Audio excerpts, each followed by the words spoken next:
Good morning, everyone. Is everybody okay, or are we hungover this morning? Good morning, everyone. All of the above. All right. Good enough. All right, welcome. This session, everything you ever want to know about Windows 8, but we're afraid to ask, and we'll obviously be adding a little bit of 8.1 information to that. I wanted to point this out. We put up a blog post and a white paper yesterday. If you go out to windows.com/ITPro, you will see a listing for a white paper called What's New in 8.1, and I encourage you to check it out, as it will do a pretty decent list of a lot of the new enterprise-focused features that we're going to be talking about today. So if you'd like a recap of those, I encourage you to go check it out. So what I'm going to do is let each speaker introduce himself. I'm going to start with Chris down on the end, and we'll go down. And then what I'd also like you to do is, after you introduce yourself, tell me which feature in Windows 8.1 you are most interested in. And let me also say, this is an interactive session. This is the only slide we have. The session is for you guys. It's for your questions. There are microphones throughout the room, so we're going to ask you to come on up and ask your questions, and we will answer them. So we'll kick off with that. So, Chris? Okay, so I'm Chris Hallam. I'm a Senior Product Manager for Windows Client Security. So any features that are in the client or shared in server, things like BitLocker, ALSR, DEP, anything to keep the product secure is something that falls under my domain. As far as what are the best features in 8.1 from a security perspective, I'm not going to give you one because I think there's really two. Okay. So biometrics is going to change how we interact with our PCs. We've had it in the system for a long time. It's really been a framework that requires third parties to complete. In 8.1, we've provided all the UI interfaces that you need to engage in biometrics, and we're working with OEMs, or excuse me, IHVs, to produce better touch-based devices for biometrics, for fingerprints rather than swipe ones, which maybe some of you have experienced and found it somewhat challenging. So biometrics is a big deal. Another thing we're doing is we're providing a cloud-based service that will be able to remotely analyze PCs and find the most malicious, nefarious malware that can't be detected locally, no matter what type of features you have on the box. These are some of the worst, and so the cloud will be able to detect those, and it won't really have any performance implications on the PCs. So, and from there, if a malware infection is found, we'll be able to actually reach down to the device and inform even the user that some sort of tampering has occurred, and we can help facilitate a remediation process. And even better than that, if we find out that the virus on that PC could compromise an identity, we will help facilitate remediation on that identity as well. So those are the two most interesting features, I think. Michael? Michael Niehaus. I am also a Senior Product Marketing Manager on the Windows Commercial team, like all of us. Responsible for Windows deployment, manageability, Windows RT. As far as features go, probably mobile device management's the most interesting topic in the near term. MDM. Brad McCabe? So I'm Brad McCabe. Shockingly, I am a Senior Product Marketing Manager in Windows Commercial. Seems to be a little trend here. My areas include the Windows user experience, kind of, as well as the kind of the breadth view across Windows. And your favorite feature? Shockingly, as the UI guy, would be the start screen control. Okay. Excellent. My name is Craig Ashley. Again, same role in the Windows Client team. I'm sorry, what is your title? Senior Product Marketing Manager. Okay. I focus on a couple different areas, Windows to Go and networking. In terms of my favorite feature, the thing I really like are the inbox clients that will be included, or could be included across x86 and ARM with 8.1. So an ability to connect back on some of those devices with that inbox client to existing infrastructure from a VPN perspective. Not available there today, especially on ARM, and will be there as we roll forward. All right, and my name is Stephen Rose. I'm also a Senior Product Marketing Manager. I oversee our outbound content, so our content on TechNet, community, basically making sure that you guys get the information that you're looking for, and we take all the great content that these guys publish and put it out there for you and create access to it. I think from my standpoint, more than a feature that I really love is something that I got a lot of feedback as when I was traveling, which a lot of people said, I love Windows 8, but if there was a way to let my users boot to the desktop directly, be able to work with it then, and then show them the start screen, that it would be a little less jarring and easier. And we've added a boot to desktop feature in Windows 8.1, so that's a great bit of feedback that we got, and I think that will make it a lot easier for folks. So why don't we start with some questions? Who's got questions? I know many of you do. There's a microphone. Just step right up. And by the way, I do have to say, it is nice. This is the first conference I've done in my many years coming to TechEd, et cetera, where I now see, especially in the last 2 years, more Microsoft devices in the audience, Surface tablets, than I've seen iPads. So it's great to see that many Surfaces sitting out there this morning. I'm watching everybody with their pens, taking notes, like, oh, I like the pen. This is cool. It's great. Yes, sir. Good morning. Is there protocol for this? Or do we just fire away? Just fire away. Are you guys friends with what we used to call Pause Ready, the Windows Embedded Professional Team? Or are they other folks? I could answer a little bit about embedded, but I'd probably direct a portion of that. I know we've talked a little bit about...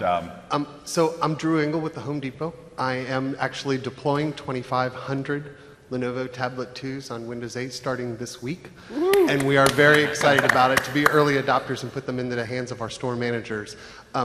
Thank you very much for what I saw on Windows 8.1.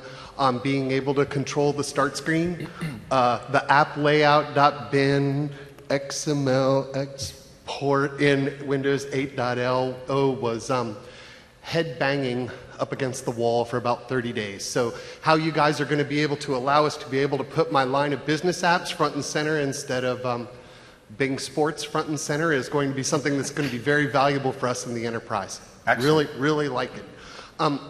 There is a feature in what we used to call Pause Ready that we now call WEP or whatever. As a retailer, I've got about 150,000 Windows professional devices running in the enterprise, and I don't know, 65,000 of them have a shell replacement. Registers, self-checkout machines, paint mixers, stuff like that. And we all know what happens when you replace Explorer as the shell with another app. Things like the run key don't work and stuff like that. And someone will go off and write a WPF app and then come back to me and say, I put something in the run key and it's not working. And I was like, because Explorer is not your shell. But the Pause Ready folks have a shell replacement that respects the run key and does those kinds of things. Have you guys talked about not just the information worker, but the task worker and the kiosk space about making that kind of shell available in the Windows 8 platform? Anybody want to take a crack at that one? Michael? I'll kind of start off. From the perspective of Windows 8.1, we've talked a little bit about kiosk being a feature that will be in 8.1. Yeah. That's actually being created by the embedded team for inclusion in the Windows 8.1 Pro and Enterprise SKUs. So yes, we're talking to them because they're the ones doing the work. Okay. And that was that feature, if you heard Ian yesterday in the keynote when he was talking about signed access, is the feature that Michael is talking about. There's a little bit in that white paper I was talking about it, and we'll be obviously releasing more as we get to the Windows 8.1 preview and beyond as we move towards GA. We'll continue to have a constant flow of information that we'll update and give more technical documentation around that. Great, thanks much. Thank you. Yes, sir. Yeah, and when logging into Windows 8, in the lower right, it often says install new updates. Is there a way to disable that? Because I had that turned off in group policy, and it keeps showing up. For installing updates for the apps or for just in general? From Windows.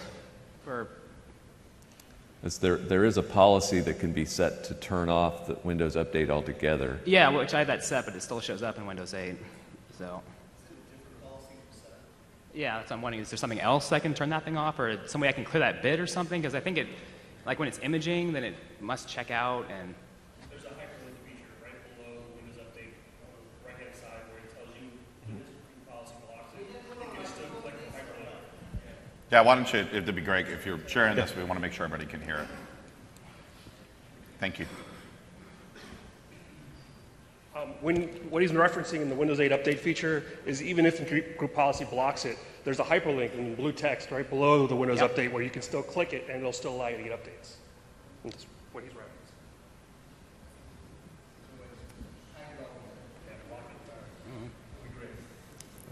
Don't know. Check into that. Have you noticed it? Yeah, I don't know. We'll have to check on that one. So. Okay, thanks. Yeah, we're not sure. We're looking at each other going, I don't know. Next question. Yes, sir. Oh, you're just walking down the aisle. Do you want a question while you're walking down? Are you talking to me? Yes. All right. I have additional questions then for our panels, but if you have one, I think we have one. Go ahead. So from an overall support perspective of the end user space, that's kind of where myself and my guys manage. We support all the end users in our company and how they use it. And as part of rolling out Windows 8, one of the things we're really trying to talk to manage better is how you allow them to do some local customizations without giving them kind of total control of the UI. And I guess, I don't remember your name in the middle there, but you're the UI guy. So maybe this is directed to you initially. I know you can link a Microsoft account to a Windows, a local account or a domain account. It's not something we're necessarily comfortable with doing. We want to be able to give them some control within our managed set of boundaries in our enterprise. Is that something that's available in 8 or 8.1? So you have a couple of different options in 8.1. I mean, first off, they don't have to link to a Microsoft account. If they link to a Microsoft account, they can turn off syncing, but by default it will actually sync their start screen across different machines. But they can turn that off. Now, if they don't link to their Microsoft account, as Ian was showing, and then the blog article that Stephen was referencing, there's a link at the bottom of that to a blog post from last Thursday, I believe it was, that talks a lot greater in depth of the UI. But as Ian was showing in the keynote, you can go into a customization mode. So one of the things that we found was that with Windows 8, for example, sometimes people accidentally moved around tiles, not meaning to do it. So now with the customize, they kind of have to make a conscious thought to do that. So that'll give them that ability. And then as he was showing in the keynote, you can also take and kind of define the layout and put that in group policy and then have that pushed down. And then there's also kind of an intermediary state as well, which is with Windows 8.1, when an app installs, it goes to the all apps, right? They add it to the start screen by their choice.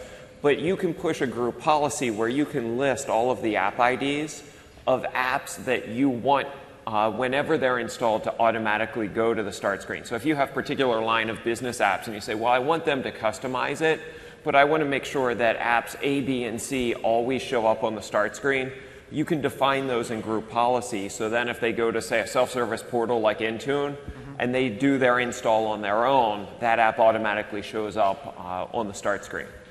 Okay, so from that start screen, I know you can force them to have a start screen that looks like what you want. Can you enforce certain things to be in that first set of panes and then let them add whatever they want on the end? Or is it kind of an all or nothing thing where you can either lock them down or they can have total control of manipulating their start screen?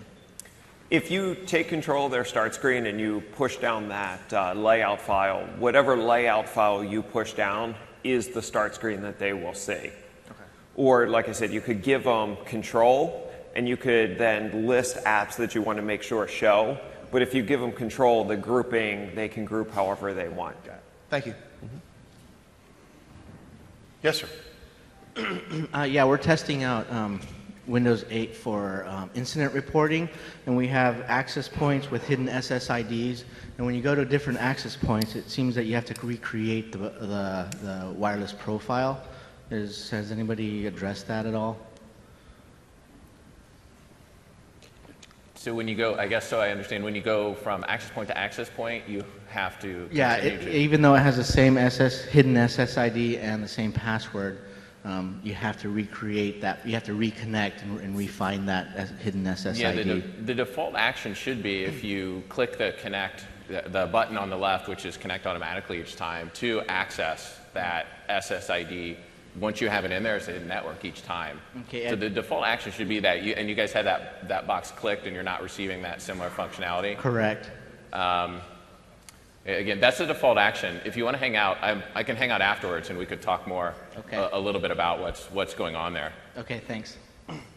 Yes, sir. Yes, during the keynote address, there was a comment regarding the defensive nature that Microsoft has with malware, and they were looking to switch that to be more of an offensive. Is that going to be included in or Windows 8.1? And what are the details of, quote, the offensive approach that Microsoft is going to take? Yeah, I can take that one. That's all you, Chris. Yeah.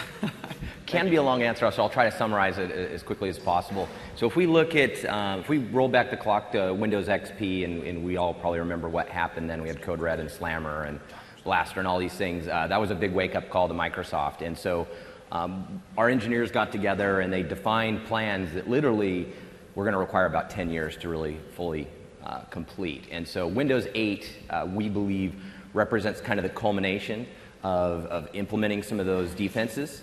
Some of those defenses, why did they take 10 years? Well, things like UEFI and some hardware things that we really needed to give us root of trust.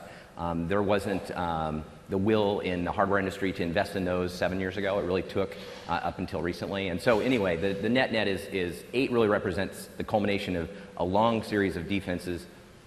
And we've got this really great platform to build from. Because of that, we are starting to take more of an offensive posture. We are now seeing people moving away from malware. There will still be malware, but we're seeing that social engineering attacks are kind of where people are going.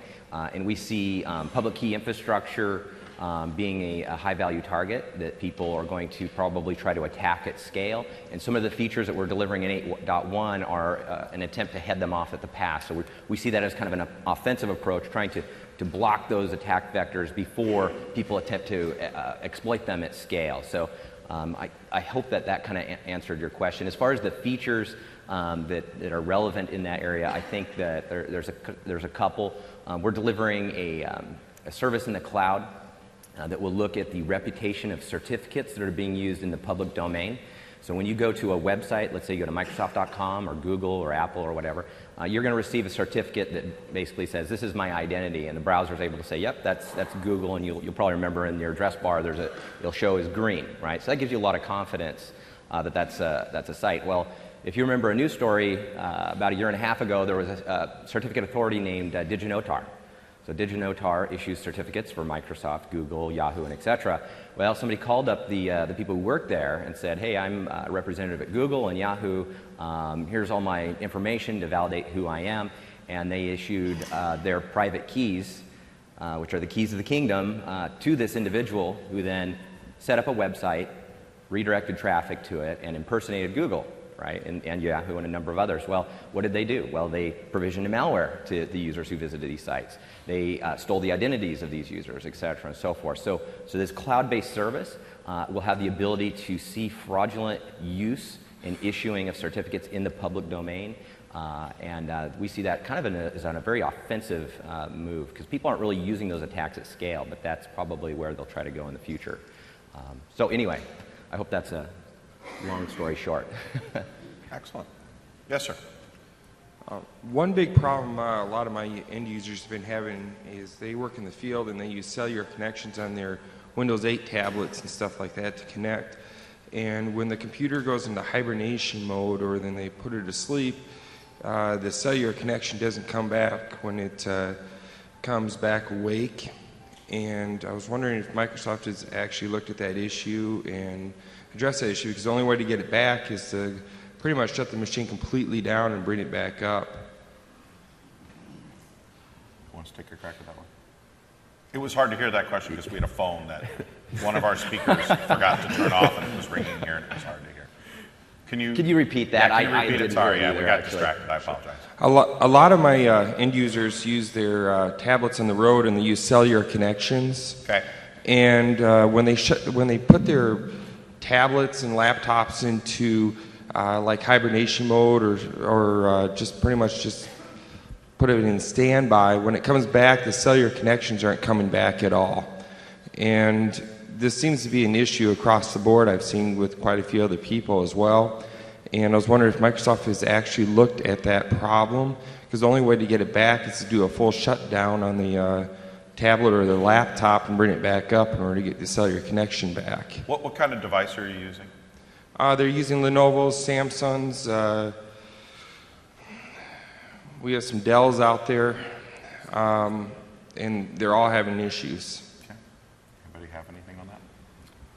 Yeah, I don't know anything specifically about that one. We'd have to look at the. You said you've seen it online as well, and you were wagging your head that you saw it on that on Windows. Yep. Okay. Okay.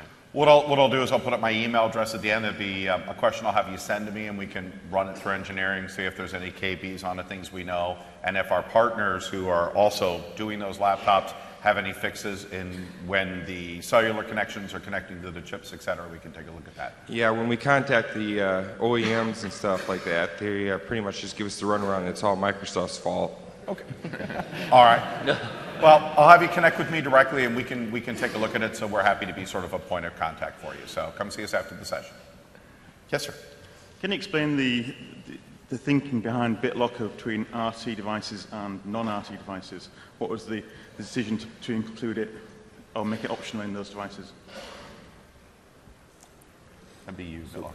Could you, what was the could you repeat it again? Can you Yeah, pull the so microphone looking a at little the closer? RT devices that have got BitLocker in-box as opposed to 8 tablets where it's an optional. Oh, gotcha. Excellent. Okay. So the question is, what's the difference between device encryption on RT and Windows Phone 8 and BitLocker on other editions? And why was it mandatory for RT but not for Surface Pro, for example? Okay. So I'll start with just compare contrast of the two technologies. So device encryption is a automatically provisioned encryption technology that we put on Windows RT and we put it on Windows Phone 8. It's based on BitLocker technology, so it's actually the same runtime, same security capabilities for at least how it's implemented on the machine. What makes it different than BitLocker is BitLocker has additional options that you can add on top of device encryption that could add additional protectors. So for instance, you could add pre-boot authentication as an option if you wanted that. You could manage the encryption, right? So you can harvest the recovery keys and essentially store them, whereas with device encryption and Windows Phone 8, on Windows Phone 8 and RT, it goes to SkyDrive instead. So so that's the key difference between the two technologies. We announced yesterday that we are moving device encryption down into all editions of Windows, which is going to be fantastic. We received a lot of feedback from you about how much you liked the way Windows Phone 8 and RT were, and that the device encryption is already there. I can bring it to the next level by applying BitLocker capability to it if I choose, and so we decided to move that down into all editions, and so that will be the automatic configuration. Now, if you're using a third-party alternative, let's say McAfee or Symantec, Sophos, there's a number of others as well, you can turn that capability off and you can provision that instead. But the default behavior will be to provision it automatically. And this is great because you need encryption not just to protect the data, but you also need it to protect the Windows and other applications on your system, because people who have access to the file system could tamper with those binaries. And so encryption is more than just protecting your personal information and your corporate data. It's about protecting all of the bits on the device. So I think the last part of the question is, well, why didn't we put it down there maybe earlier in Windows 7 or Windows 8? So the answer to that question is related to hardware. So TPM is an absolutely critical component to do encryption properly in our view. It gives you an immutable piece of hardware to anchor your trust in. We don't think that you can anchor trust in a software solution because software can always be compromised. So TPM is required in our view. TPM was not a technology that was on all PCs. It was typically only found on corporate devices that came with a premium often, because the TPM chip was about $10, and it's a lot less now, but OEMs found it very expensive. When we moved through the Windows 8 cycle and now this week when Haswell ships, you're going to find the cost of TPM almost goes to zero because we're now able to virtualize or provide a firmware-based TPM solution.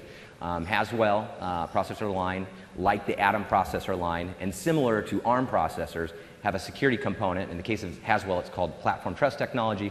We can put TPM in there, a firmware-based solution, and now, because Haswell, of course, will be on consumer devices, now we have encryption everywhere. So there's the long story short. Thanks, Chris. No problem. Thank you. Gentleman up there on the left. Yeah, I have two questions. First question is the cloud-based solution to check for the spyware, malware, is that going to be service charge based if we're going to the cloud, and it's going to come back and check for ransomware, malware, or any kind of security breaches? Yeah, so the question is like what type of capability that Windows Defender has in the box and also Windows, and how is the cloud relevant in that? Is that kind of Well, I'm trying to find out if it's I'm over here on the other side. Okay, sorry. The gentleman over there. That's all right. You're looking over there. I'm over here. That's all right. What I'm trying to find out is you're talking about these cloud services that we're going to be able to use in 8.1, and we're going to be able to have it check our machines to see if it can detect any kind of security vulnerabilities. Are those going to be fee-based, or are they going to be automatically? So asking if the reputation services are fee-based or not. Happily not. So this is a service that's available to any Windows 8.1 user, free of cost. Your main anti-malware solution really is on the box. That would be Windows Defender or the third-party alternative that you choose instead, or maybe System Center endpoint protection. The cloud really is looking at integrity measurements. It's not really it's not using signatures, in other words. So it's looking at the integrity of your hardware, the integrity of the Windows boot process, drivers, the status of security systems. It's really looking for the status of the device. And that's why it's a high-performance system. It's not actually doing, groveling the file system looking for malware. It's looking at very, very specific, targeted points of attack. The points of attack where malware could embed itself within the system in a way where it couldn't be detected. Okay, so great. it's free. Yeah. And then your question number 2? Yeah, second question is on imaging. We've been on ImageX for quite a while, but I'm getting a kind of a feel that we're supposed to be going to DISM instead of ImageX, or is that where we're headed with the imaging? Or I'll start this and I'll let you finish it. About a year and a half, 2 years ago, we were out on the road and we were talking to people, and we started really taking a look at why aren't people going from XP at that point to Windows 7. And there was a very interesting Gartner study that came out that said the average IT pro were still using a lot of the tools that they were using in the XP timeframe, which was Ghost. And it was taking 6 hours to deploy a laptop. The amount of time it takes to take data off, image that, push it back, and that the average company was managing between 12 to 21 images and updating that image 3 to 5 times a year. We took a look, it was ridiculous. So that's when Michael and myself and a few other people, we sat down and really sat down with MDT as the key tool. The fact that it's free, it's very, very powerful. You can image a machine in minutes and those tools. So I want to set that up. So if you are still in the ilk of using disk imaging tools, I've done demos at TechEd in the past where we've shown how I can get a machine from XP to 7 or XP to 8 in under 30 minutes with an offline deployment, and how we deploy machines constantly for our demos and stuff, where we walk up and, hi, I need this machine with this load, these apps and that, and 20 minutes later, boom, the machine's being handed to you, fully provisioned and ready to go. So with that said, I'll pass it over to Michael, who can dig a little bit deeper on that. But now I don't remember what the original question was. Sorry. Yeah, the question was, we kind of had more than one imaging tool there. We had ImageX and we had DISM. So the two tools that a lot of us were using was ImageX and DISM. And I'm trying to figure out, are we kind of leaving ImageX behind and we're moving to DISM now as the one-stop? Okay. That's a simpler question. Yeah, thanks. So behind the scenes, we have one image format. We have WIM files. The WIM files are just a compressed archive that stores your actual Windows image. And there are APIs then that are used to manipulate those files. Originally, the command line interface that you used to talk to those APIs was ImageX. Well, the Windows team started creating a whole bunch of these command line utilities for various different functions, and it got to the point where there were too many of them to really even keep track of. So they started to consolidate them all back together into a single tool, DISM, DISM.exe. So over time, everything is converging on that command line tool. The underlying technology is not changing, the underlying APIs aren't changing, it's just the command line that you run to get to the APIs and to the underlying image files is now through DISM.exe. ImageX is still around, it's still supported in the short term, but longer term, ImageX.exe will go away and you'll use DISM.exe instead. Thank you. You guys did a great job with those products. Even better is everything is now also shifting over to PowerShell, so all of the DISM.exe functionality will eventually be exposed through PowerShell commandlets, which are much easier to type out. You can clap, that's all right. Yes, sir. Yeah, I got a quick question. It's kind of more on a hardware and driver support, and that is with the Microsoft Surface tablets. Has there been anything done on the video scaling for external monitors? especially with the Pro, when you plug into an external monitor, it's set at 150%, and you have to kick it back down to 100. Has that been addressed at all in 8.1? So, I'll start. Okay. That's the UI guy talking about hardware. So first off, all of us work in the Windows group. Surface and hardware is actually a separate team and a separate group. So on the particulars of the hardware, I will kind of punt that question. On the software side, that's just a choice. Surface, in my mind, I think of them similar to an OEM from the way that I do my job. And that's a choice that they make in the UI when they image the devices. Other OEMs could choose to set it 100%. They could choose to set it at 150%. However, they think the scaling works best on their device. But you can go in, for example, on mine, I always set mine back to 100. Maybe I still have good eyes, and I just like it small. There is a third-party tool out which I've seen, which you can. You will have to get into a lock, but when it realizes you plugged in a monitor, it then will lock your desktop. Then you unlock it, and then it will switch between the two because you have to go through the lock. There are some third-party tools that you can download that will make that switch for you when you go to plug in. That will keep you from doing that manually. But yeah, trying to use the Surface when it's at 100% even. I'm too old. My eyes aren't that good. I have to have it cranked up to that 150 to be able to click and see all the icons well. I still eat my carrots. Yeah, there you go. I don't. I haven't in many years. Great, thanks. Yes, sir. The previous speaker may have touched Can you move upon in front of this. the microphone, please? The previous speaker may have touched upon some of this. I'm using inertia here from Windows XP. I still use sysprep a lot of times. And for management issues, I still like to appear in front of the desktop and do some of the work there with the person if I need to take an image from one computer to another computer. I've gotten very adept at sysprep. It works. The first few times I've done it with Windows, though, I've realized that people who are updating within the App Store are breaking my ability to do sysprep because of updates that they've done in the Windows Store.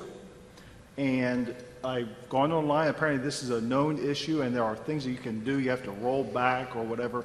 I guess it's not really so much of a question as if you could comment on the connection between the Windows Store, the apps there, the updates that occur there, and the impact on management being able to take that image moving forward and things like that, or take it from one computer that's broke, but the hard drive is fine, so I sysprep it, try to get onto another computer that's always worked with XP and 7, but now, because they've done update in the App Store, I can't do that. Yeah, there's a few levels of issues to kind of walk through the stack here. First, sysprep hasn't gone away. Sysprep's always used by people when they're creating images. It tends to be buried underneath the MDT or config manager or whatever you're using to create your images. But keep in mind, it's designed for image creation. It's not designed for migrating an OS from one piece of hardware to another. So it's actually not supported to run sysprep on a machine that's been in active use by a user.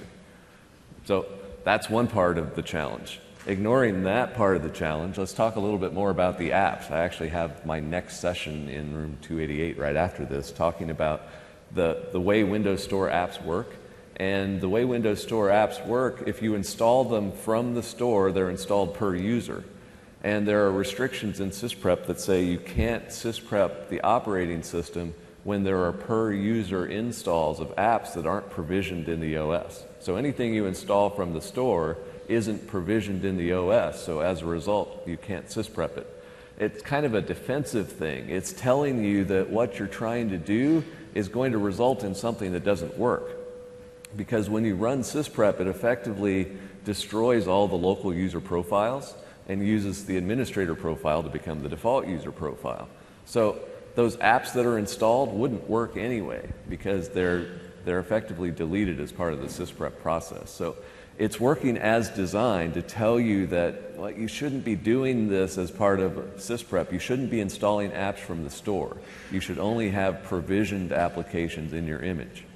Now, the whole distinction between installation and provisioning, that's the topic for the next session, where we'll go through that in much more detail and kind of walk through the whole scenario and purposely break an operating system then run sysprep and see the error message that it generates, and yeah, that's exactly the discussion that we'll have.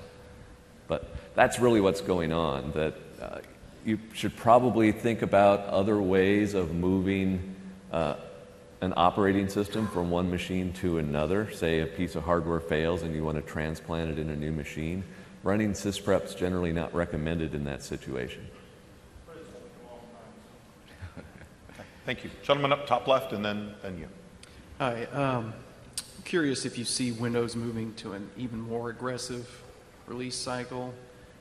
Seems to be a big trend in the industry where you have companies like Adobe doing controversial things like going to a subscription model where the software is continuously updated instead of having huge official releases. I've read that with Windows 8.1 it's kind of a move to a shorter life cycle for Windows. Just wanted to see if you could speak to that. So, I mean, nothing to, make any announcement, not making any disclosure, I mean, in terms of that. For us, if you look, I mean, what we did with Windows 8.1 and the speed at which we did that, I think going forward, we'll look at a lot of different factors, in terms of our ability from an engineering standpoint, look at the market, gather all those data points, and then we'll make a decision. And then once we have, then we'll have a conversation around that timing. I also want to add to that, and that is, we got a lot of feedback after 8 came out that, hey, it would be great if the mail client did this, if we could move, if we could do this, we could do that. That product was, that app was then updated. Same with the video, with the music app. So these apps, which are really at the cornerstone and really at the center of Windows 8 in many ways, are constantly being updated, taking in that feedback. So it's not that there also has to be that point in time. We're constantly taking that feedback, making those changes and doing it. And I think that that's something important to point out, that it is an ever-evolving product that will continue to build upon and do things on a very regular basis with just, saying, hey, there's an updated version of this, which you've probably seen for news, stock. We're constantly making those better, taking that feedback, adding more features to that, and continuing to do that. And not a lot else to add, but not just on the apps themselves, but the fundamental pieces. So battery life improvements, things like that have come across in the update system outside of something like an 8.1 update to improve the general performance of the operating system. Or BIOS updates. We had one which increased the volume of the tablets, that the volume was too low. So there was a BIOS update that was put up that did that. Better for some of the sleep functions, connected standby, et cetera. So these, again, are part of that ongoing process. Brad, were you going to add something to that? I was going to add exactly what Craig added. Yeah. You'll also see the update roll-ups that we put out every month. So originally we just put out the security updates once a month, but now the update roll-ups are to address all kinds of reliability and performance and battery life and all kinds of other issues that come out. So hopefully you're all deploying those monthly updates as part of the batch that gets released every month. Okay, thank you. You're welcome. Thank you. Yes, sir. I have a follow-up to the scaling question. Is there anything in 8.1 or coming up after that that eliminates the need to sign out to actually change your scale? So you have to close all your apps, sign out, sign back in, open up all your apps again when you change the scale right now? Not that I know of right now, but it's something that we're certainly taking a look at. Is there some reason behind that, forcing people to sign out? I don't know. What is the reason for having to I'm do sure this? there is a historical reason behind it. Probably mostly related to application compatibility, because the apps would freak out when the resolution changes, but that's more speculation on my part. Yeah, I don't know, but I think it's a good thing for us to take a look at and possibly do a blog post on. So we'll take it back and we'll take a look at it. I think it's a good point, and obviously something that's affecting quite a few people in the room. So, thank you. Yes, sir.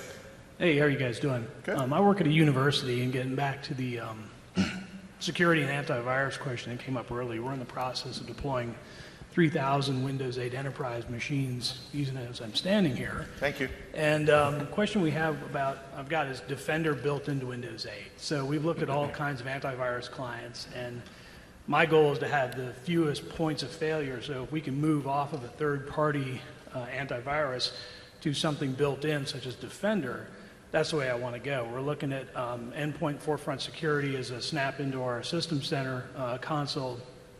But from an end user standpoint, Defender, are you guys going to be making that a little bit more robust? So the question I have was, we have a lot of faculty who like to monkey with their machine. So we're on a domain.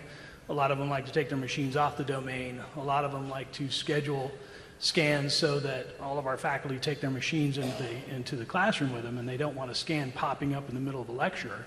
I know that you can set scans in task scheduler, but for a PhD in philosophy, that's a little bit above their capability level.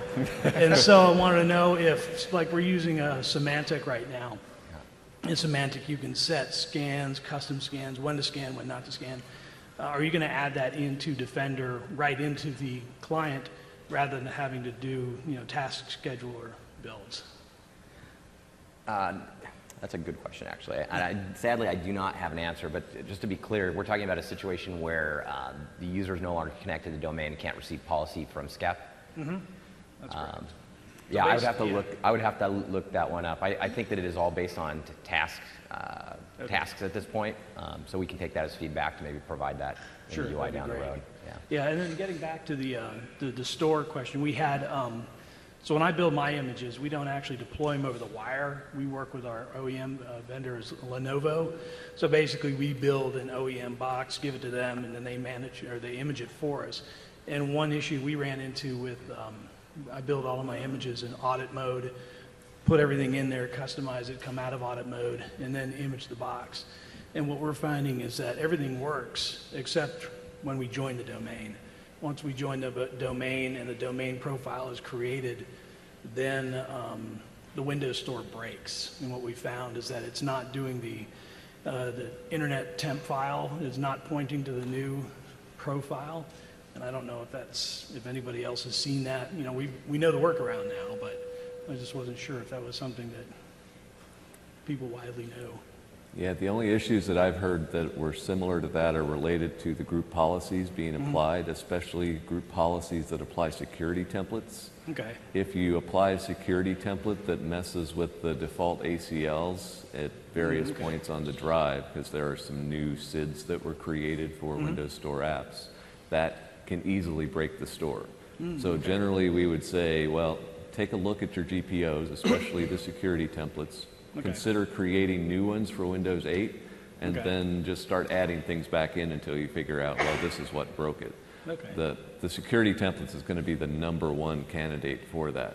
Antivirus software tends to be the next one that gets in the way, but hopefully by this point most of those products have worked out how not to break the store. Okay, awesome, thanks. Thank you. Yes, sir. I applaud you guys in bringing the start button back to the desktop. I have a lot of users right now that are upgrading to Windows 7 because they do not want to lose the start menu. And, there are a lot of overlay programs you can obviously download and install to simulate the start menu.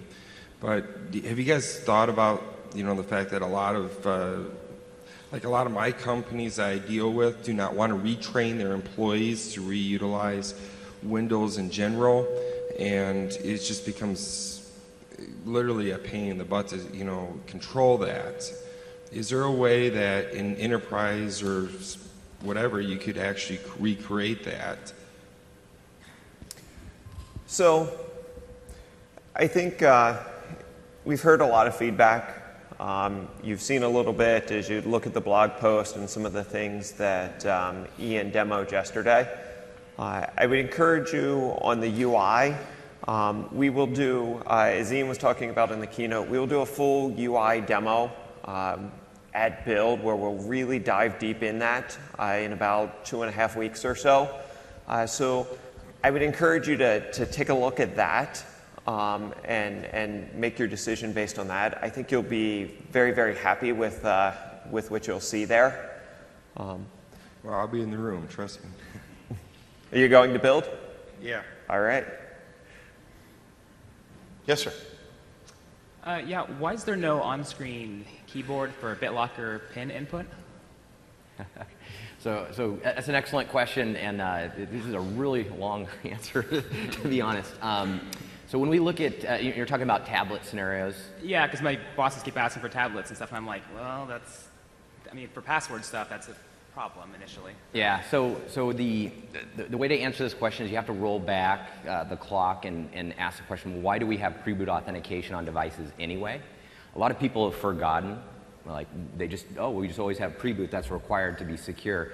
The reason why we needed pre-boot is there were two types of cold boot attacks that were of concern. The first was actually the one that's the biggest threat, the most easily to exploit, and that's where a DMA port, such as FireWire, would be on the device.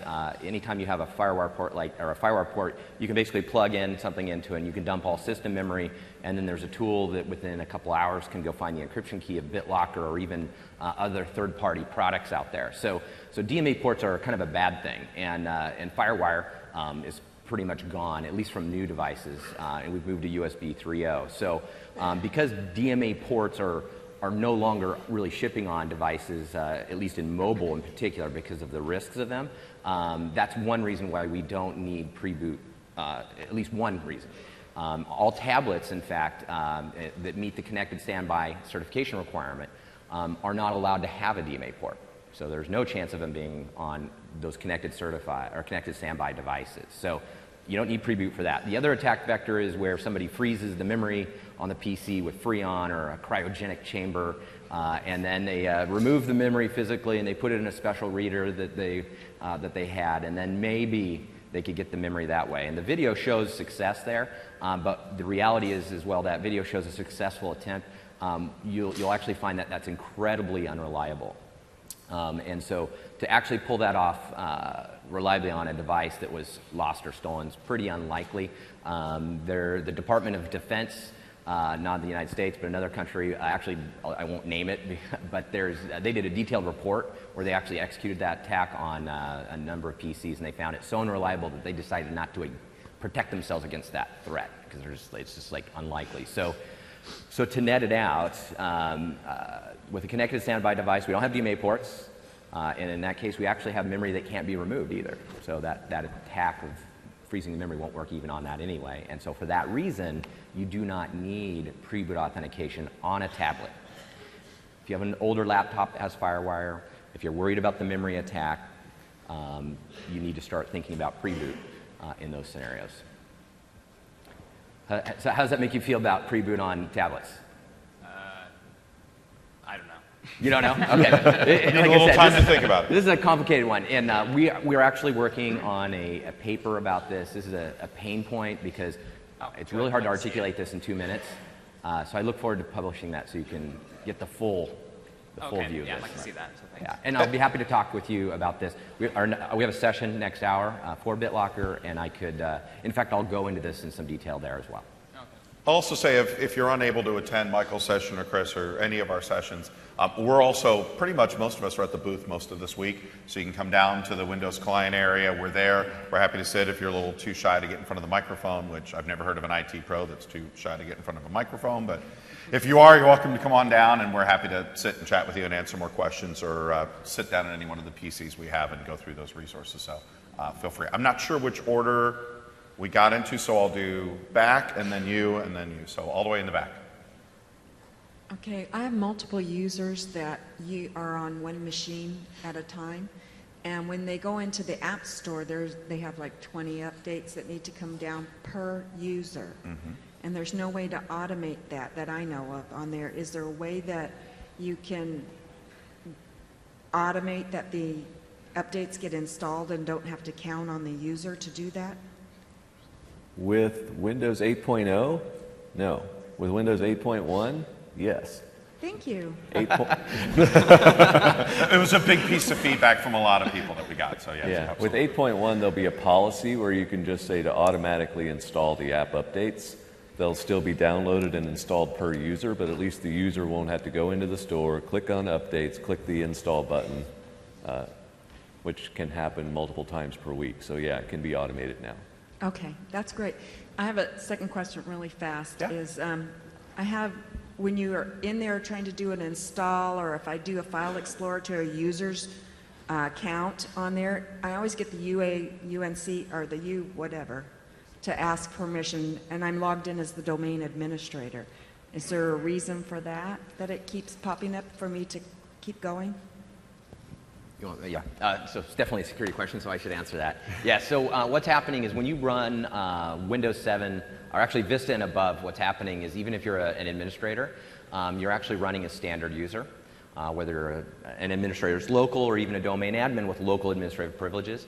And so anytime you take an action that does actually truly require admin access, we put the UAC prompt up there to help keep you secure. If we didn't do that, what would happen is if you were logged on with domain credentials, a piece of malware could then act on your credentials and install itself, and you would never know it happened. So this is a way to make sure that before you do something that you're able to consciously go, yes, this is an action I want to do. I want to install this application, or I want this process to do something that would require a high level of access. In the past, it never asked this until version 8.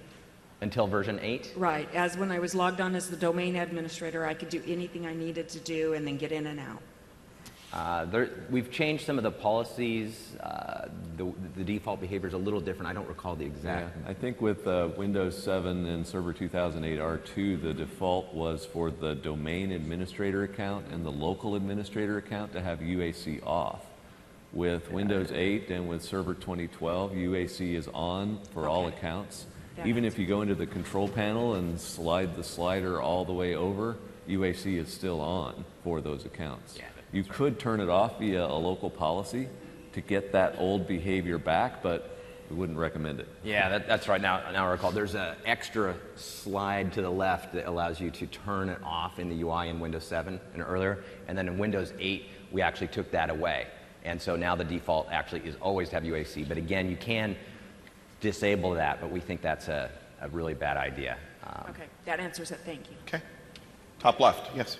Hi. Yeah, I'm really enjoying my Surface Pro, but it brought up a question at the breakfast table this morning. The WinSX folder just tends to grow infinitum, and there's a limited amount of storage on these Surface tablets. It's not really as big as you think it is. Because well, that's what I was wondering, has things been done to clean that up a little more quickly?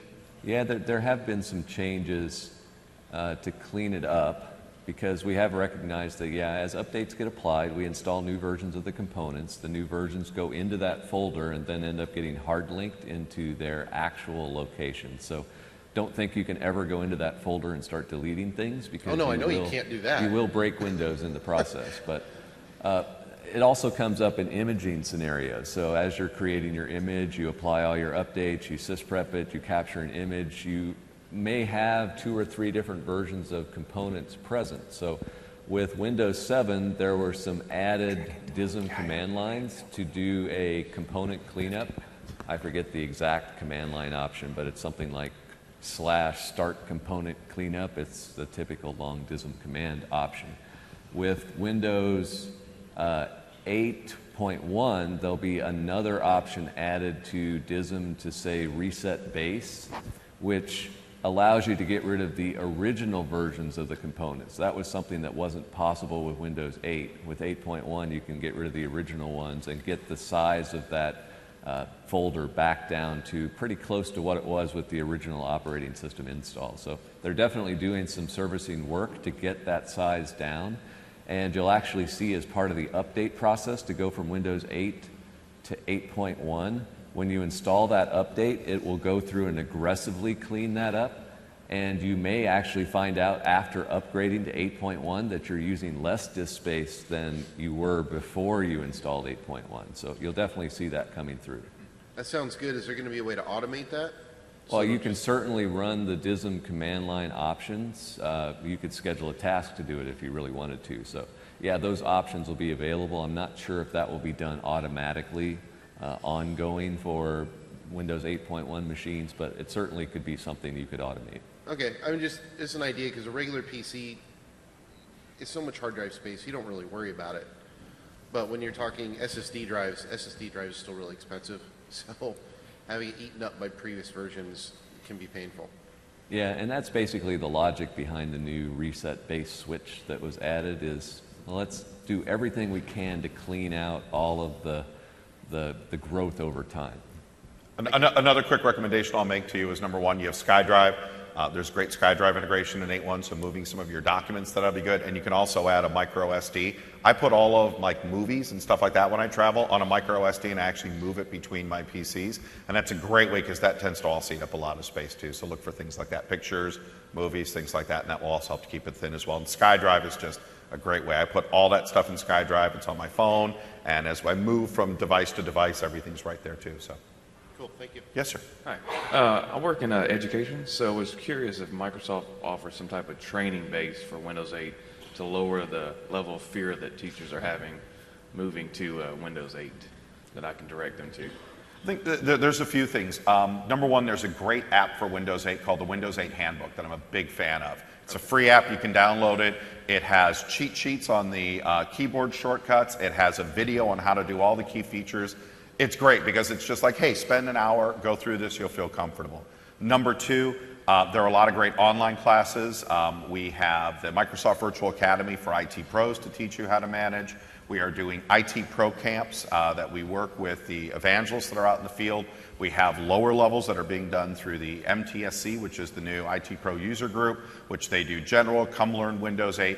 All the Microsoft stores are doing events where you can come in on a Saturday or Sunday for 2 hours for free and do that, and the kiosks also support. There's more and more stuff that is being spun up as we're finding more and more of our audience going to it. Best Buy are doing events, so there's a lot of things, but start with that Windows 8 Handbook. I think it's a great app. It's a wonderful free app. It was not created by us. It was third party, but I highly recommend it. I'm very, very impressed, and I think it does a great job. And if you're not finding what you need, ping me. I'll give you my email address, and I'll be happy to point out more resources for you. Cool. Thank you. Excellent. Anything to add to that? You guys know of any other resources? Or no? Okay. Just want to make sure. So I'm with a very decent-sized corporation that has a little bit of inertia. I hope I'm not alone here in this room. And so I came here wanting to hear a little bit more about why we should try to overcome that inertia to make the move to 8. We're just trying, not even 8.1, right? We're just trying to get to 8. And there's a lot of inertia. So there's 5 of you. I think you all have the word marketing somewhere in your title, right? So tell me why, maybe put yourselves in our shoes.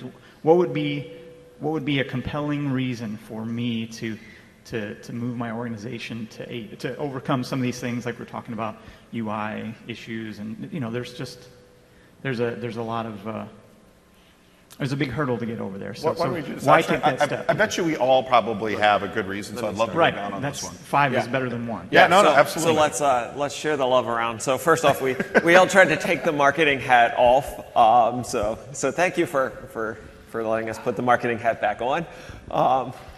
But I would start. I'd say a couple of things in what you said.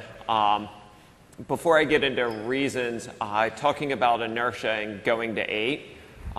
If you're sitting with that inertia, given where we're going and what it would take you to spin up, I would be looking seriously at 8.1. It's a free update from 8.0, so you're good there. It adds a lot of net new features and such, and depending on the timelines, might fit in there for you.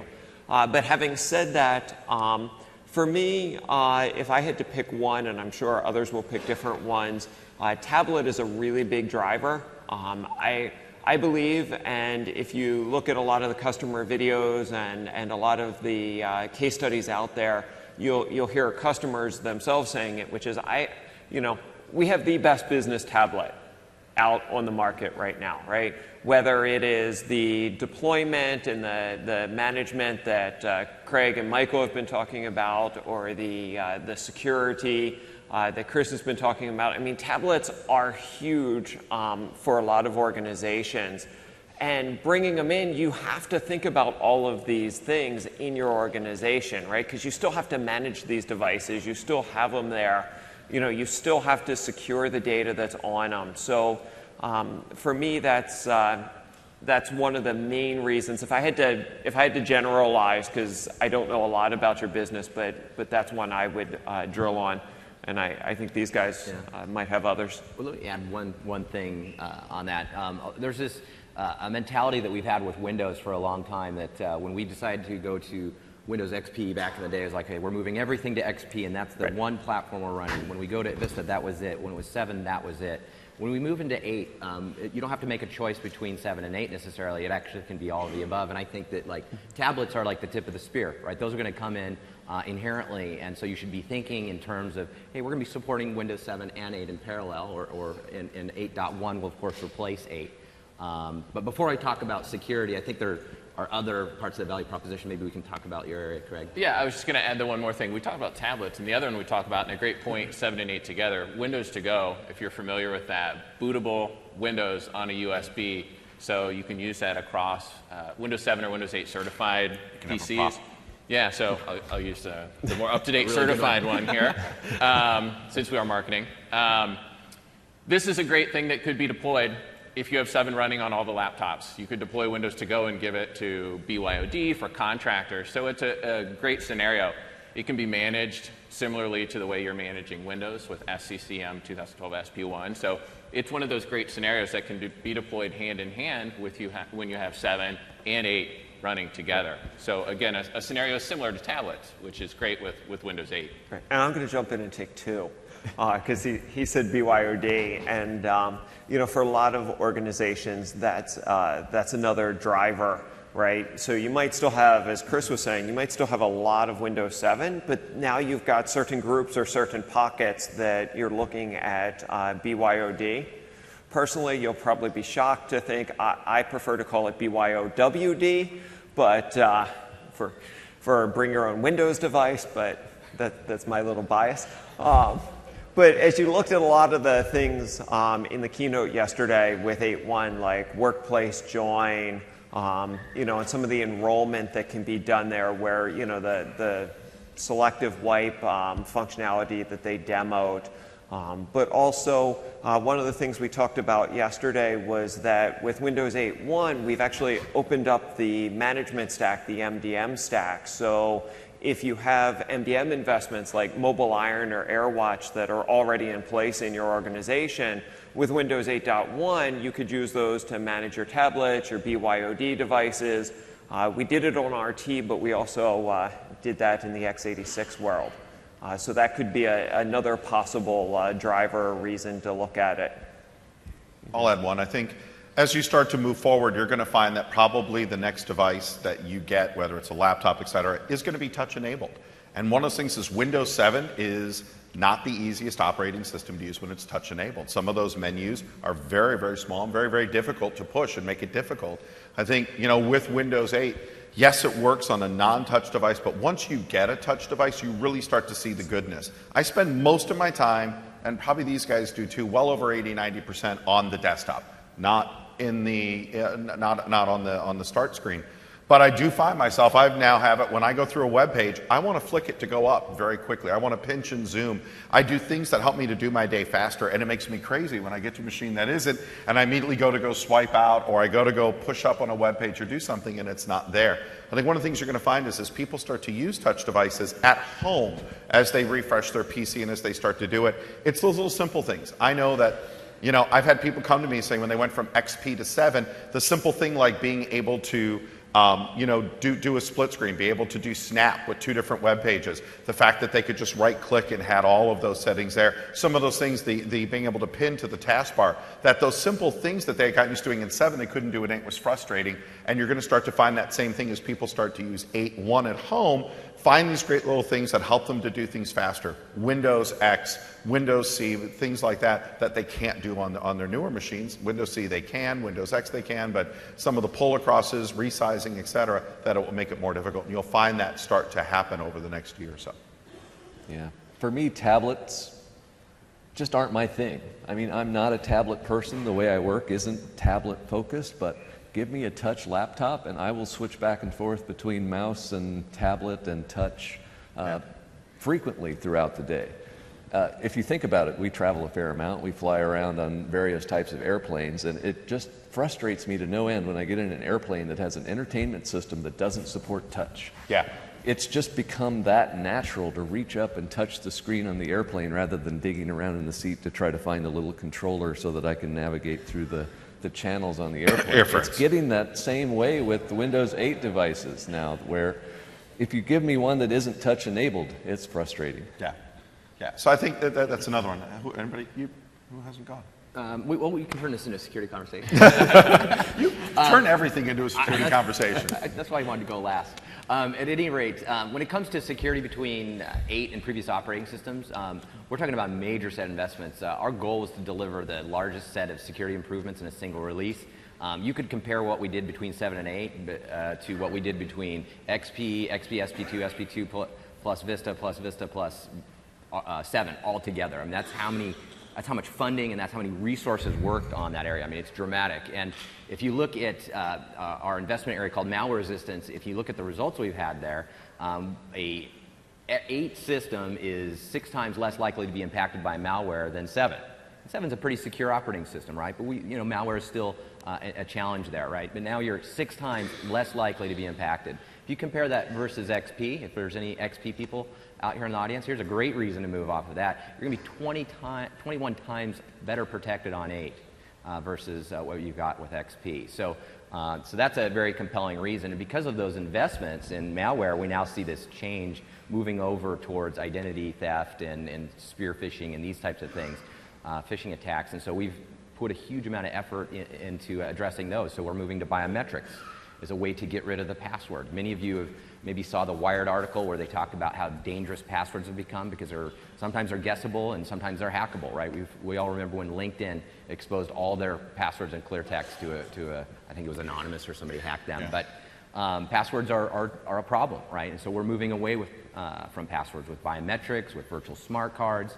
I could go on and on for hours on security, but security is should be a primary reason that you think about moving to 8. We have some customers who are moving to 8 just because of those investments in isolation. So I think one last one is your ability to build an app store for your users. I think it's a great way if you start to build your own apps and you have Windows 8 and Windows 8.1 apps and non-apps that you can build this app store. They go in, they're able to download that, get to it, and you can push that out to your users. And the ability to manage and control that is something really great. So I hope that gives you some good ideas. Yeah. And thank you for the open-ended question. Yeah. We have time for about 2 more. So yes. Yeah, that was a lot of marketing. Hey, he asked for it. You asked for it, exactly. So really just 2 questions specific to the App Store. We have one situation where we have a problem getting updates when you're logged in as a domain user on Windows 8. It tells you you've got 22 updates, but you go get the updates and it tells you there's no updates available. Yeah, and we've seen issues around that with a variety of firewall configurations and a variety of proxy configurations. We know that there are some issues especially with authenticating proxy servers. Depending on your proxy setup, there could be issues around that type of a setup. There are some KB articles that describe how to work around some of the challenges with authenticating proxy servers by setting up whitelists. There are also some group policies around network isolation where you can specify the process that should be used for the store to access via a proxy server. So just from a domain user versus non-domain user perspective, you may want to focus more on, corporate network versus non-corporate network, see if that makes a difference. If it really is tied to the domain user, now we're back to talking about security settings and group policy and security templates and seeing if they're altering the ACLs on the various folders that are used by the Windows Store. And your second question? So the second question is, and you started to allude to it, Stephen, about granular control over what the users can see in the App Store. Is that going to be any kind of capability that we're going to have for the enterprise? Well, we're talking about the App Store that you host rather than the public App Stores. I'd like to see both, actually, because they probably have access to both. Michael, do you want to speak to that since you're... I know it's been a frequent request. We're still looking at it to see what things we might be able to control and be able to provide. I'm not sure what we're going to be able to get to for 8.1 at this point. Okay. Thank you. Thank you. Yes, sir, up on the top. Okay, so in Windows 7, you had the option for users to go into a wireless connection profile manager. Most people like to go in and delete old ones, but more importantly, they like to go in and prioritize if there were multiple available. Maybe I'm mistaken, but I'm not seeing that in 8, and if I'm not mistaken, what was the logic behind removing that? And I found the netsh command to do it through a command prompt, but nothing else really. Yeah, you're absolutely not mistaken. It's not there, and you found the right way to get back to it. The default behavior in Windows 8 was to expose all network connections through the View All Networks tab. So anything that's available to you when that slides out, from airplane mode to Bluetooth down to all Wi-Fi connections that you can get to from there. And the thinking along those lines was that there just wasn't a huge number of people that were doing exactly what you were talking about, which was removing those profiles. And if the Wi-Fi hotspot would pop up and it was available at the time, it would show up in that View All Networks tab. And if you connect to automatically connect, you would connect back every time from that perspective. So the thinking was, again, to move the functionality of, or to automate the functionality of connecting to those back and forth, and then simply hide the ones that weren't available and not to remove those. And doesn't it remove, after a period of time, it removes some of the older ones that don't get used? I don't know if it removes those Wi-Fi profiles over time. Wow. Yeah. Bless you. Yeah. If you do need to do it, yeah. There was the KB article and some of the commands online, which you would have to do that outside of that profile functionality, which was in 7. Okay, thank you. Okay. That's our last question, because that brings us to time. Thank you very much for your time today, everyone. Have a great show.